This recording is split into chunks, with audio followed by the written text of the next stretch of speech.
식이섬유는 사기다. 소화를 잘 시키려면 식이섬유를 먹어야 됩니다. 사기다라고까지 말씀하시고요. 왜 자꾸 식이섬유를 먹으라고 하는지, 의사들이 왜 식이섬유를 가스라이팅 하는지, 통증과 입원 횟수가 눈에 띄게 감소했는데 이거 깜짝 놀랐어요. 보니까 통증 호소 환자가 96%에서 63%로 무려 33%나 줄었고요. 또 입원 횟수도 원래는 0.88회에서 0.15회로 83%가 줄었습니다. 게다가 평균 입원 일수 역시 74%나 줄었습니다. 원래는 3.15일이었는데 평균 입원 일수가 0.8일로 줄어든 거예요. 이것만 보면 왜 그렇게 식이섬유를 많이 먹으라 그런지, 병원 입원 횟수도 또 평균 입원 일수도, 자, 이런 거만 보면 진짜로 이게 병을 유발시켜가지고 그러는 거 아닌가 싶어요. 그죠? 혼돈됩니다. 혼돈돼. 안녕하세요. 여러분의 건강을 스케치하는 건강 스케치입니다. 오늘은 닥터3 선생님 최근에 발표된 이 영상을 좀 보면서 너무 놀라가지고 저도 이제 말씀 많이 드렸지만은 한 20년째 식이섬유 캡슐도 먹고 파우더도 먹고 또 콩 단백질도 많이 먹거든요. 근데 최근 나온 내용을 보면 정말 쇼킹합니다. 일단 콩은 거의 깨진 유리조각이라고까지 말씀하시고, 또 식이섬유 있지 않습니까? 제가 이렇게 믿고 있던 식이섬유는 사기다. 소화를 잘 시키려면 식이섬유를 먹어야 됩니다. 사기다라고까지 말씀하시고요. 왜 자꾸 식이섬유를 먹으라고 하는지, 의사들이 왜 식이섬유를 가스라이팅 하는지, 이 유명한 미스터 비스트 있죠? 4억 명 넘은 구독자 최고죠? 유튜브 1등입니다. 이 사람도 이제 크론병 같은 거 걸려 있는데 여기에 대해서 말씀하시거든요. 저는 그래서 사실은 한 20년째 이런 거 먹고 있어요. 실리엄 허스크인데요. 라우코도 먹고 있고, 최근에는 또 콩단백질도 운동하려고 콩단백질도 이만한 걸 사갖고 왔는데 새 건데 거의 이걸 버려야 되나 싶어요. 일주일 전에 제가 이걸 보고 나서 이거 좀 안 해봐야 되겠다 싶어가지고 저 역시 이건 안 먹었어요. 이건 안 먹었는데 역시나 변이 조금 예전처럼 이렇게 좀 바나나식으로 나오진 않아요. 바나나 변을. 그래서 다시 먹기 시작했는데 어저께 그저께 영상 보면서 이거 먹어야 되나 말아야 되나 저도 고민입니다. 그래서 우리가 닥터3 선생님만 또 완전히 맹신할 수는 없으니까 다른 의학적 근거들 좀 찾아봤거든요. 반론하는 것들을. 그래서 한번 오늘 보시도록 하겠습니다. 먼저 닥터3 선생님이 만드신 영상 요약을 좀 해볼게요. 장 건강의 역설입니다. 섬유질을 많이 드세요라는 조언이 항상 정답일까요? 복부, 팽만, 가스, 통증의 진짜 원인을 파헤쳐봅니다. 소화의 두 얼굴인데요. 고기와 채소, 대장에서 무슨 일이 있을까요? 우리가 먹는 음식은 소화 과정이 다 다른데요. 대부분의 육류는 소장에서 흡수가 되지만 이 소화되지 않은 식물성 섬유는 대장에서 미생물에 의해서 발효되고 가스를 생성합니다. 우리 여기까지는 다 알고 있어요. 이것이 또 불편함의 시작이라는 거예요. 육류는 소화 과정상 모든 게 다 소화가 돼갖고 대장에서 거의 남지가 않습니다. 왜냐하면 위산과 효소로 분해가 돼갖고 소장에서 대부분 다 흡수가 돼요. 근데 이제 이 식이섬유는 소장에서 흡수하지 못하고 대장으로 내려가죠. 그래서 우리가 대장에서 미생물들이 먹이가 된다고 우리가 알고 있고, 그러다 보니까 가스도 좀 발생하는 걸로 알고 있는데 그게 좀 더 심각하다는 거예요. 가스를 유발하는 주요 식품들 중에 연구에 따르면 가스를 유발하는 주범은 대부분 우리가 건강하다고 믿는 식물성 식품들이라는 겁니다. 첫째, 콩류. 콩류가 95% 가스 발생 잠재력. 통곡물, 다 우리가 현미부터 시작해갖고 오트밀까지 얘가 85%. 그 다음에 특정 채소들, 얘가 75%. 특정 과일들 60%, 유제품 50% 정도. 상대적인 수치입니다. 그러니까 우리가 이제 다 유제품 같은 경우는 우리가 좀 이제 많이 그렇게 얘기를 안 하지만 콩류부터 과일까지 통곡물까지 모두 우리가 건강식품으로 알고 있잖아요. 근데 이제 우리 닥터3 선생님께서 그냥 입 터진 대로 말씀하시는 분이 아니잖아요. 임상 연구 결과 딱 갖고 오죠. 그래서 그걸 다 분석해 봤어요. 분석해 봤더니 특히나 말기 암 환자의 악성 장폐색 연구에서 섬유질 섭취를 줄인 저섬유질이죠. 저섬유식 환자들이 삶의 질이 극적으로 개선되었다는 통계가 있습니다. 그리고 통증과 입원 횟수가 눈에 띄게 감소했는데 이거 깜짝 놀랐어요. 보니까 통증 호소 환자가 96%에서 63%로 무려 33%나 줄었고요. 또 입원 횟수도 원래는 0.88회에서 0.15회로 83%가 줄었습니다. 게다가 평균 입원 일수 역시 74%나 줄었습니다. 원래는 3.15일이었는데 평균 입원 일수가 0.81%로 줄어든 거예요. 자, 이것만 보면 왜 그렇게 식이섬유를 많이 먹으라 그런지, 병원 입원 횟수도 또 평균 입원 일수도, 자, 이런 것만 보면 진짜로 이게 병을 유발시켜가지고 그러는 거 아닌가 싶어요. 그죠? 이게 좀 혼돈됩니다. 혼돈돼. 그래서 이제 최근에는 우리 크론병 이런 거 되게 옛날에는 흔한 병이 아닌데 요새는 흔한 병이 됐습니다. 이거 볼까요? 조용한 유행병이라고 타이틀을 붙였는데 국내 염증성 장질환 IBD라고 합니다. 이게 급증하고 있는데요. 한때 희귀병이었던 클론병, 또 궤양성 대장염과 같은 염증성 장질환이 지난 15년간 국내에서 폭발적으로 증가한다는 보고입니다. 식습관의 변화가 주요 원인 중 하나로 지목되는데요. 이제 2010년도에는 한 3만 명 정도였는데 25년 지금 추정은 8만 명이 넘었어요. 9만 명 가까이 됩니다. 거의 3배 이상 늘었습니다. 네, 이게 왜 그렇게 건강식 챙겨 먹으라 그러는데 왜 그럴까요? 그리고 저 국내 최고 병원들 있지 않습니까? 삼성 서울병원, 세브란스, 또 서울 아산병원 등 국내 유수 병원들은 이미 염증성 장질환 환자들에게 공통적으로 저잔사식, 즉 섬유질 섭취를 최소화하는 이 식단을 권장한다고 합니다. 그래서 보니까 권장하더라고요, 진짜로.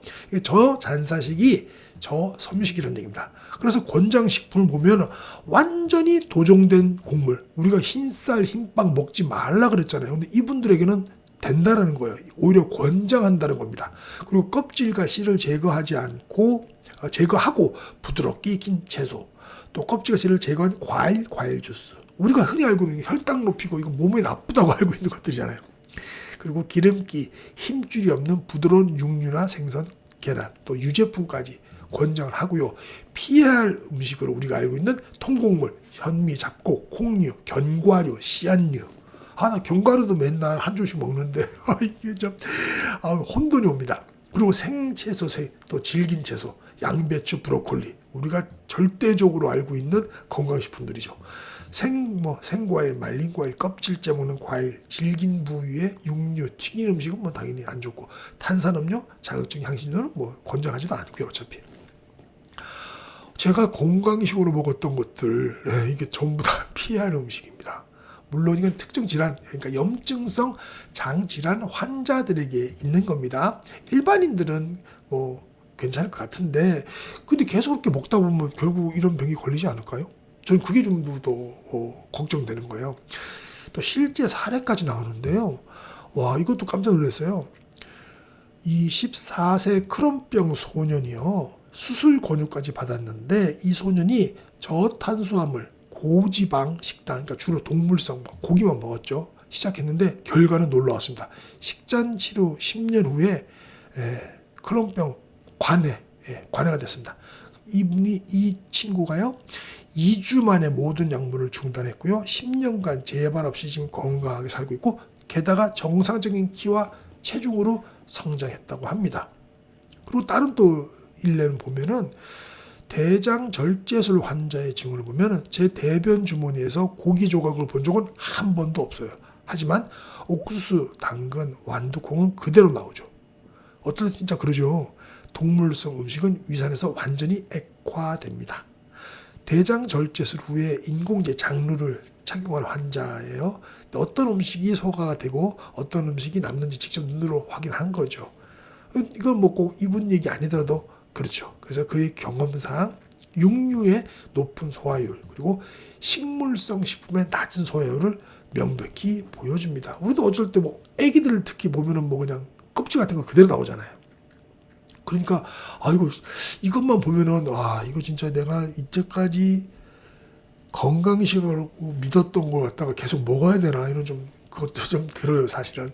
근데 이렇게 또 우리가 닥터 쓰리 선생님만 말씀을 들을 수는 없잖아요. 제도권 그리고 이제까지 연구됐던 것들 좀 봐야 되는데 이제 일반 분들은 크게 문제가 없을 것 같고 의료 전문가와 꼭 상담하셔야 될 분들을 제가 좀 뽑아봤어요. 위험 신호죠. 식단 조절이 많은 소화기 증상을 효과적으로 관리할 수 있지만은 이 특정 경고 증상은 즉각적인 의료 조치가 좀 필요한데요. 이런 것도 좀 보도록 하겠습니다. 일단 해결되지 않거나 계속 악화되는 또 그리고 심해지는 지속적인 통증, 복통이 있을 경우 그리고 대변에 피가 섞이거나 이건 뭐 심각하죠.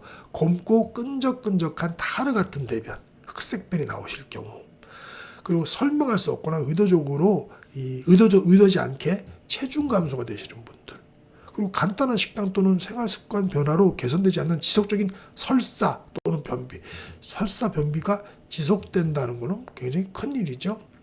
재발성 메스꺼움 혹은 구토 그리고 소화기 증상과 동반되는 발열, 빈혈 또 점점 악화되는 속쓰림 이런 게 있으면은 그냥 인터넷에서 뭐 보지 말고 바로 병원을 찾으셔야 돼요. 이런 증상들이 염증성 장 질환이라든가 셀리악병, 소장세균 과증식, 또 장폐색, 개실염, 담속, 신장결석, 탈장, 심지어는 특정 유형의 암과 같은 심각한 질환을 나타낼 수 있으니까요. 이런 징후가 보이시는 분들은 그냥 인터넷에서 유튜브에서 보시지 말고요. 꼭 병원을 가셔야 될 것 같아요. 이러한 증상이 있는 상태에서 식단만으로는 자가 치료하는 것은 불가능하죠. 그러니까 꼭 중요한 시기에 의료 개입을 지연시키지 마시고요. 꼭 병원 가보셔야 될 것 같아요. 결론을 내겠습니다. 소화기 건강을 위한 우리 개인들이 어떻게 해야 될까? 저 사실 고민인데 이게 예를 들어 갖고 여러분들이 지속적인 팽만감이라든가 가스, 소화불량과 같은 만성 소화기 증상은 이게 복잡하지만 섭취하는 섬유질 및 또 발효성 탄수화물, 포맵시라고 합니다. 이런 종류와 양과 같은 식단 요인과 밀접하게 관련이 돼 있다는 거예요. 그러니까 이런 식단을 제한적인 접근은 좋은데 소화 부담과 발효를 줄여가지고 단기적으로는 상당한 완화를 제공할 수 있지만 일반적으로는 일시적인 전략이라고까지 또 얘기합니다. 반론에서는. 그렇기 때문에 개인 장 건강을 위해서 이런 식단은 뭐 몸이 좀 안 좋거나 설사를 많이 하거나 그럴 때는 몰라도 지속적인 건 아니라는 거죠. 그래서 개인의 식단 유발 요인을 이해하고 고도로 제한적인 식단이 이 장내 미생물 다양성과 전반적인 건강에 좀 악영향을 미칠 수도 있기 때문에 이런 걸 인식하는 게 좋습니다. 그래서 균형 잡히고 다양한 식단, 충분한 수분 섭취, 그리고 전반적인 건강한 생활 방식이 장기적인 장 건강과 전반적인 웰빙을 달성하고 유지하는 근본적인 기둥이 되겠죠. 그래서 신중한 자기 관찰, 그리고 과학적 증거에 기반한 정보에 입각한 의사결정, 그리고 가장 중요하게 의료 전문가랑 협력을 좀 해야 됩니다. 요즘 뭐 건강 채널들 AI로 많이 만들어내고 하잖아요. 거기서는 또 뭐 가상의사까지 나오는데 그거 믿을만 한지는 여러분들이 판단하시면 될 것으로 보입니다. 네, 이렇게 끝나면 재미도 의미도 감동도 없죠. 여러분들께서 제 동영상 잘 보셨는지 우리 퀴즈로 한번 보도록 하겠습니다. 저도 같이 풀 거예요. 이거 제가 먼저 미리 풀어본 거 아닙니다. 어떤 사람이 저녁으로 콩, 현미, 브로콜리를 많이 먹은 후 심한 복부 팽만감과 가스를 경험했습니다. 이러한 증상의 가장 직접적인 원인은 무엇일까요? A. 대장에서 소화되지 않은 탄수화물이 세균에 의해 발효되었습니다. 네. B. 수분 섭취가 부족하여 소화 시스템이 막혔습니다. C. 음식에 함유된 높은 지방 함량이 위 배출을 늦췄습니다. D. 음식의 산성도가 위벽을 자극했습니다. 이건 뭐 힌트 볼 필요 없지만 힌트는 이렇습니다. 음식이 소장에서 완전히 소화되지 않으면 대장에서 어떤 일이 일어나는지 생각해 보세요. 네. A가 되겠죠? 두 번째입니다. 의사는 클론병 급성 악화기를 겪고 있는 환자에게 일시적으로 저섬유식단을 권장했습니다. 이 식단의 주된 목적은 무엇일까요?입니다. A. 필수 비타민과 미네랄의 흡수를 빠르게 하기 위해서. B. 장내 미생물층의 다양성을 영구적으로 바꾸기 위해서. C. 장내 유익균의 먹이가 되는 발효성 물질을 늘리기 위해서. D. 대변의 부피와 빈도를 줄여서 염증이 있는 장의 자극을 최소화하기 위해서. 네, 그렇죠? 휴식을 줘야 되겠죠? D입니다. 세 번째 문제입니다. 과민성 장증후군 IBS 진단을 받은 사람이 저포메드 식단을 시도하고 있습니다. 다음 중 제거 단계에서 피해야 할 가능성이 가장 높은 식단은 무엇일까요? 시금치, 흰쌀, 양파, 당근. 요거 볼까요? 요즘 제가 자세히 말씀 안 드려서 모르실 수도 있어요. 많은 건강식품이 실제로는 민감한 장을 자극할 수 있습니다. 특히 특정 채소와 과일에 주목하세요. 네, 시금치는 오답입니다. 양파가 됩니다. 양파는 프록탄 함량이 매우 많아서 IBS 증상을 유발하는 가장 흔한 고포드맵 식품 중에 하나입니다. 그러니까 여러분들이 양파 무조건 좋다고 뭐 무조건 먹으면 특히 과민성 대장증후, 장증후군이 있으신 분들이 이거 양파 계속 먹으면 되나요? 안 되나요? 안 된다고 말씀을 해주시네요. 자, 그 다음 문제입니다. 장기간 수개월 또는 수년에 걸쳐서 매우 엄격한 저섬유 식단을 유지할 경우 가장 큰 잠재적 위험은 무엇일까요? A. 혈중 콜레스테롤 수치 증가. B. 수분 흡수 능력 향상. C. 장내 미생물층의 다양성이 감소. D. 만성적인 속쓰림 발생. 네, 힌트 볼 거 없겠죠? 이게 정답이겠죠? 다음으로 변비 완화를 위해서 섬유질 섭취를 늘리려는 사람에게 일반적으로는 어떤 종류의 섬유질이 가장 효과적일까요? A. 섬유질 보충제 형태의 합성 섬유질. B. 모든 종류의 섬유질은 변비에 똑같이 효과적입니다. C. 귀리와 사과의 풍부한 수용성 섬유질. D. 통밀가루와 견과류의 풍부한 불용성 섬유질. 이거 뭘까요? 힌트 한번 볼까요? 어떤 종류의 섬유질이 대변의 부피를 더해 장을 통과하도록 돕는지 보면 될 것 같습니다. 어떤 걸까요? 우리가 뭐 보충제 이런 거는 좀 그렇잖아요, 그죠? 되도록이면 이걸 먹는 게 맞겠죠? 그 다음에 이 문제 한번 볼까요? 섬유질 섭취를 늘릴 때 충분한 물을 마시는 것이 특히 중요한 이유는 무엇일까요? A. 물이 섬유질을 분해하여 소화되도록 돕기 때문. B. 물이 대변을 부드럽게 하고 부피를 늘려 변비를 예방하기 때문. C. 물이 섬유질에 포함된 영양소를 용해시켜 흡수를 돕기 때문. D. 물이 장내 세균에 의한 섬유질 발효를 막기 때문. 힌트 한번 볼까요? 섬유질은 스펀지처럼 작용합니다. 스펀지가 제대로 작용하려면 어떤 게 있어야 되겠죠? 네, B가 정답입니다. 네, 이렇게 해서 오늘 영상 마치도록 하겠는데요. 저도 솔직히 헷갈립니다. 와, 이걸 계속 먹어야 될까? 이것도 사놓고 이것도 최근에 사다 놨는데 이 많은 걸 버려야 되나 싶기도 하고요. 여러분들은 어떻게 생각하시나요? 댓글 좀 남겨주세요. 저도 어떻게 할지 모르겠습니다. 여러분의 소중한 의견 기다리도록 하겠습니다. 감사합니다.